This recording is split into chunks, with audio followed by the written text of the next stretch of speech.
Raising money is harder than anybody ever can explain to you, really. And it's not just that there's not enough money, because there is plenty of money around. It's more around nothing can prepare you as an individual for the amount of time and the amount of due care and attention that it takes.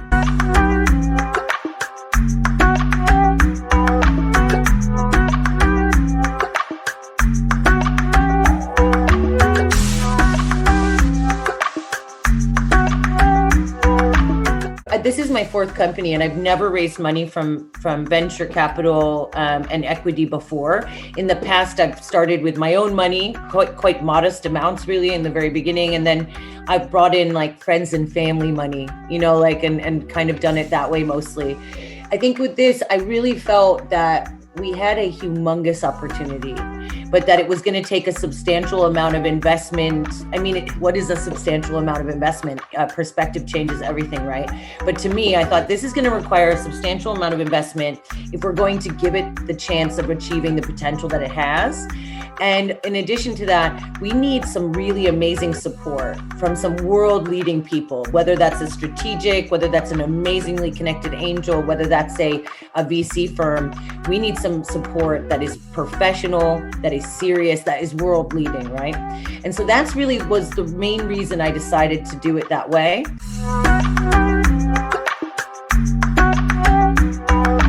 And I think in the seed round, that's probably the hardest round, because when you go in the seed round, you're like, hi, I'm Melissa. I have an idea. I'd like you to give me a couple million pounds and I will do my best to achieve it. But it's just an idea at the moment. And it's like, believe in me. But, all you really have to go on is my track record, which luckily I have a decent track record. But it is the most risky. And you're asking for people to really, take a leap of faith and believe in you and your ability to execute.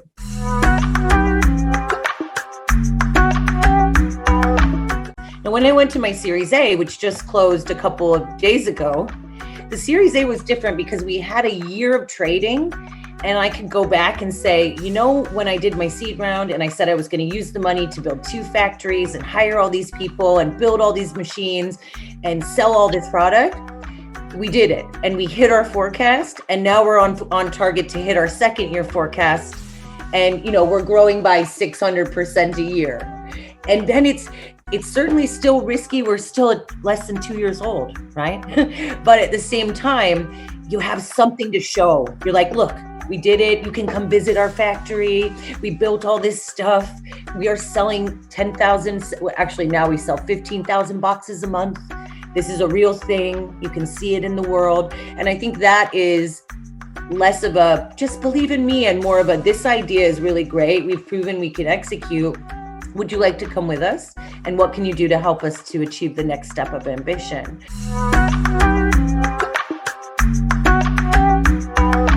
Raising money is harder than anybody ever can explain to you, really. And it's not just that there's not enough money, because there is plenty of money around.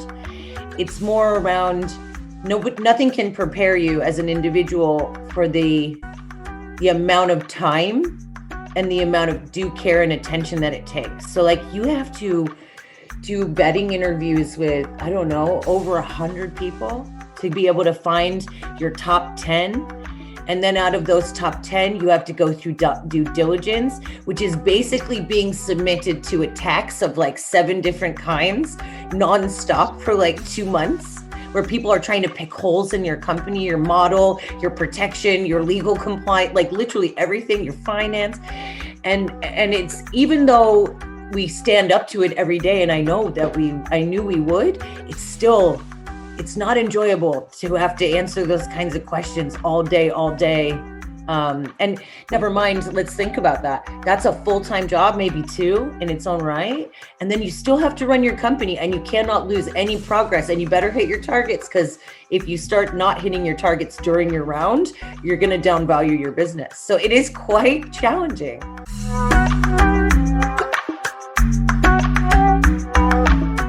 I wasn't really prepared for it, and probably that's a good thing, because I don't know if a lot of people who really understand how hard it is if you would go about it in the same way. Yeah. And you often have multiple firms that want to get involved, that hate each other, right? So at some point you have to decide which one, because you can't have both.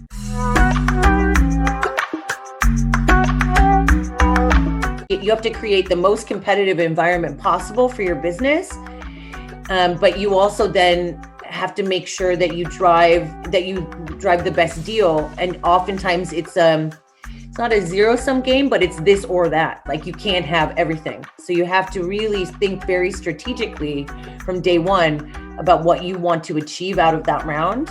And I think we did a great job. I couldn't be happier with the way our round went. We have amazing investors, so supportive, incredibly highly resourced, extremely smart, and totally get and love what we're doing and are really, really excited by it, which is really, I can't imagine a better outcome. I'm so happy and so grateful that we chose and that we went with the people that we did.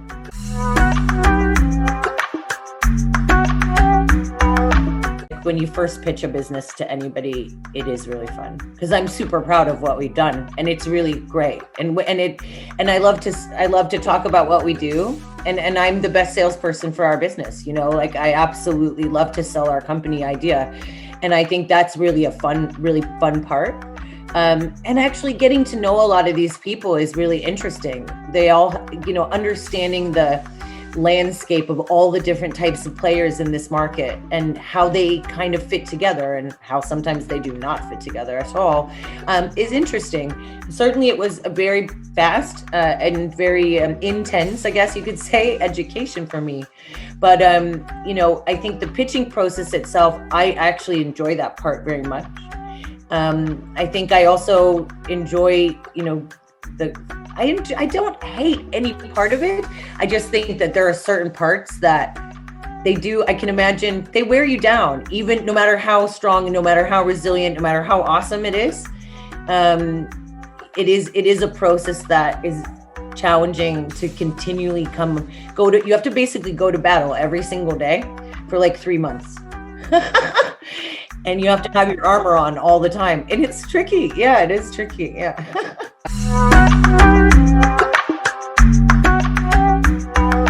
I've seen the statistics and it's so depressing. It makes you want to cry, to be honest. I think before the COVID crisis, less than 1% of venture funding goes to female founders. And then it went down by 27% more. That's not very good. But no, I think, to be honest with you, my personal experience, I did not find that I struggled to get access to people at all. And if anything, if I'm being truly honest, I think that venture is looking for female founders. I think there are less of them pitching them. Whether that's right or wrong that they're specifically looking for female founders from a diversity point of view, I don't know. That's not for me to say. I personally would always want to win anything on merit, not because I'm a woman. Okay, but I also understand that women are disadvantaged in a lot of ways, and I have sympathy for that. But I also really would never want to think that I got something that somebody else should have got because I was a woman. I really don't like that idea, because I think that just is just as bad. It's like in reverse, And so I think that the investors that I spoke to throughout the process, and I spoke to a lot, did not have as many female founders in their current portfolio, certainly. And I don't think that any of them specifically were looking to invest in me because I was a woman, but I think that they all would like to have more businesses that are led by females. You can look at the statistics. Businesses run by females do well.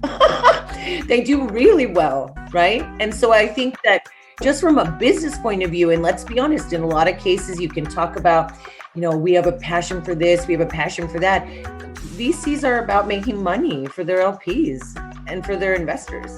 That is a model, and then that's fair. And if you accept it for what it is, that's fine. And that's why I think that women would find that they would get access to people.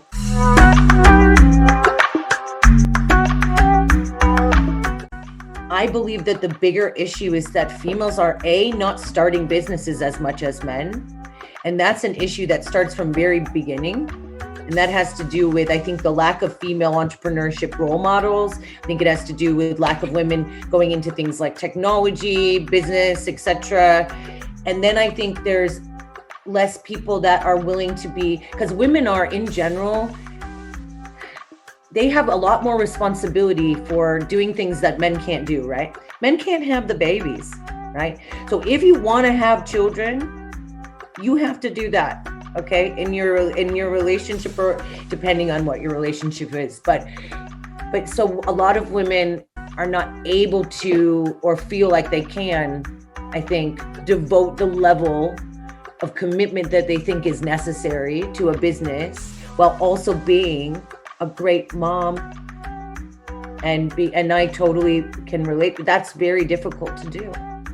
And so I think that's tricky. And I think that's why the amount of commitment that I have to put into this business is like between 15 and 17 hours a day. It's just so cheesy, but if you actually love what you do, which I truly, truly do, I don't feel hard done to. No one's making me do it. I'm the CEO. I'm doing it because I want to do it.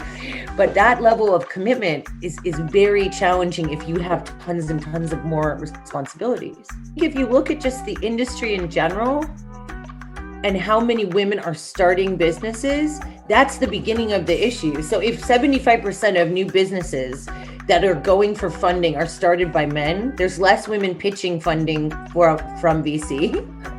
And so there's even if the VCs back every single one of the businesses that's female founded, it still wouldn't be proportionate. Do you know what I mean? Because they have less to pick from. I think when I was a young girl, there were no female entrepreneur role models at all. I can't think of a single one. I really can't. And I mean, my mother was mine, but I think that if we can start to really push, you can't be what you can't see, right? This is what all of these things say, but it's true. If we have no people out in the front, like Elon Musk, who's an amazing role model, who's come out to support so many different things, who children look up to, if we can't show that same thing as a woman, then women see it they see it differently, I think.